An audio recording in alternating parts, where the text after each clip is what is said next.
Heyo, it's MC from the Eagle One development team. Welcome back to another episode of Entity Inquiry. Today I'll be showing you how to make cameras and monitors that displays an area in real time like this one here. First, make a quad by selecting the block tool on the left hand side. Go to selection list and select quad. Drag it out in front of you. Rotate and stand it up so it is facing the player.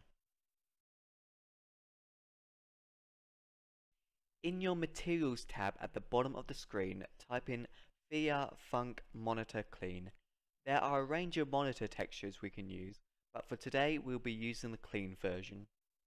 Either drag it out onto your quad or go to your face mode by pressing 3 and press the Apply Current Material button. While you're on the face mode, press the Fit button also. Go back to your object mode at the top of the screen or by pressing 5. At the bottom right of the screen in Object Properties, press Tie Selected Meshes to Entity and make it a Funk_Monitor. Give it a name. In the MISC section, click Disable Shadows. If you don't do this, you will have strange artifacts within the monitor when the player moves around it. Make it always solid, so the player doesn't walk through it.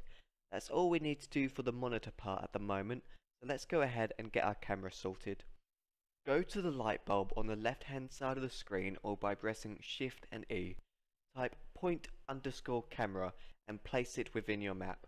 For some strange reason it will spawn high above you. Drag it down to where you would like being displayed.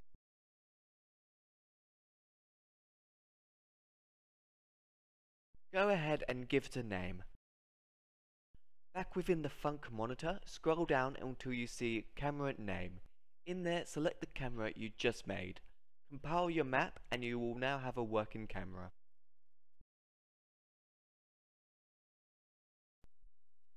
At the moment it is a little blurry. We can fix this in the Funk monitor properties by scrolling down and selecting resolution and changing it to 512 by 512. I wouldn't recommend selecting 2048 by 2048 as it can lead to performance issues.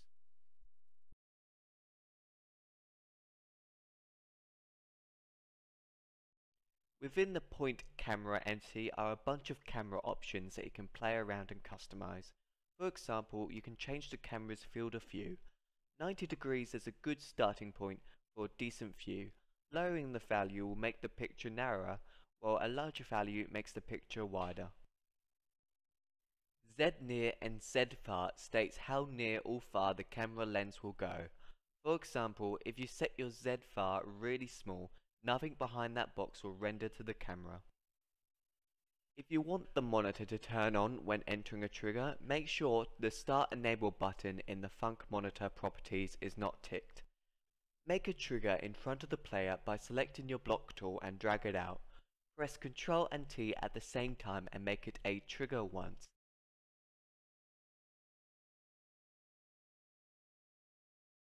In its outputs, add on trigger the name of your Funk monitor Enable.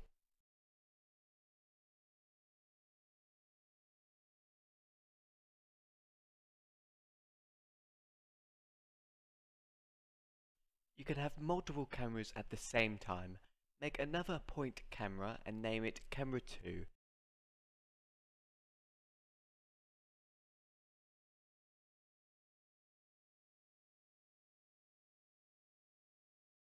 In your trigger outputs, add on trigger your Funk monitor name, set camera with the parameter override of your camera you wish to switch to.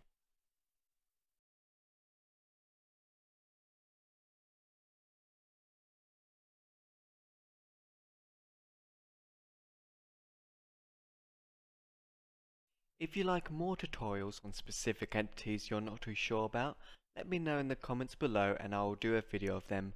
Thanks, and I will see you next time.